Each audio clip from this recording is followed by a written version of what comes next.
జున్ను, వినాయకునికి గుంజీలు ఎందుకు తీస్తారో తెలుసా? చెప్తాను విను. ఒకసారి శ్రీ మహావిష్ణువు శివుడి దర్శనం కోసం కైలాసం వెళ్ళారు. శివ దర్శనమైన తరువాత విష్ణువు తన శంఖచక్ర గదాయుధాలన్నీ పక్కన పెట్టి శివుడితో కూర్చొని లోకాభిరామాయణం మొదలు పెడతారు.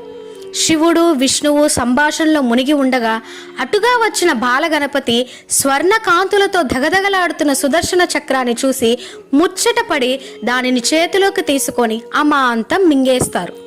ఈ విషయాన్ని శివుడు కానీ విష్ణువు కానీ గమనించరు.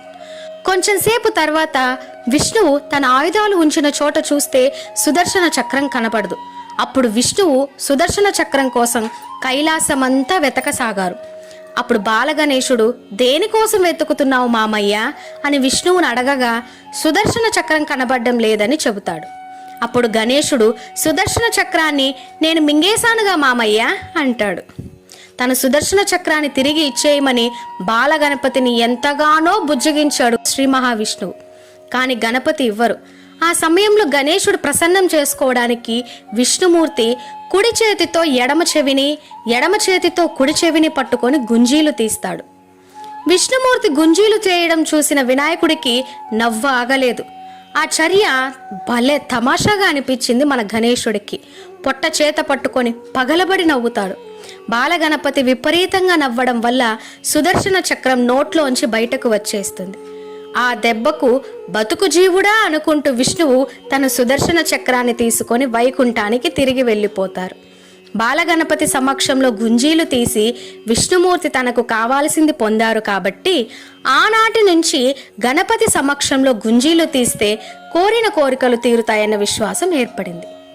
జున్ను, దీని వెనక ఒక శాస్త్రీయ కథ కూడా ఉంది, చెప్పనా? మన చెవులకు చివర ఉన్న తమ్మెలు అంటే కమ్మలు ధరించే ప్రదేశం చాలా సున్నితంగా ఉంటుంది. ఒక క్రమ పద్ధతిలో ఆ ప్రాంతంలో సున్నితంగా ఒత్తిడి కలిగిస్తే మెదడులోని బుద్ధికి సంబంధించిన నరాలు చురుగ్గా పనిచేసి తెలివితేటలు పెరుగుతాయని శాస్త్రజ్ఞులు చెబుతారు. అందుకే విద్యార్థులు గణపతి ముందు గుంజీలు తీస్తే బుద్ధి పెరుగుతుందని అంటారు. మన పెద్దలు ఏర్పాటు చేసిన ప్రతి నియమం వెనుక తప్పకుండా ఓ శాస్త్రీయత ఉంటుంది. ఆ విషయాన్ని ముందు తరం వారికి తెలియచేయడమే మన బాధ్యత. వినాయకుని సమక్షంలో గుంజీలు తీస్తే తప్పకుండా బుద్ధి వికసనం అవుతుంది. ఓం శ్రీ గణేశాయ నమః. ఈ కథ గనక మీకు నచ్చితే ఒక్క లైక్ ఇవ్వండి. ఇలాంటి మరెన్నో వీడియోస్ కోసం వెంటనే మన ఛానల్ని సబ్స్క్రైబ్ చేసుకోండి.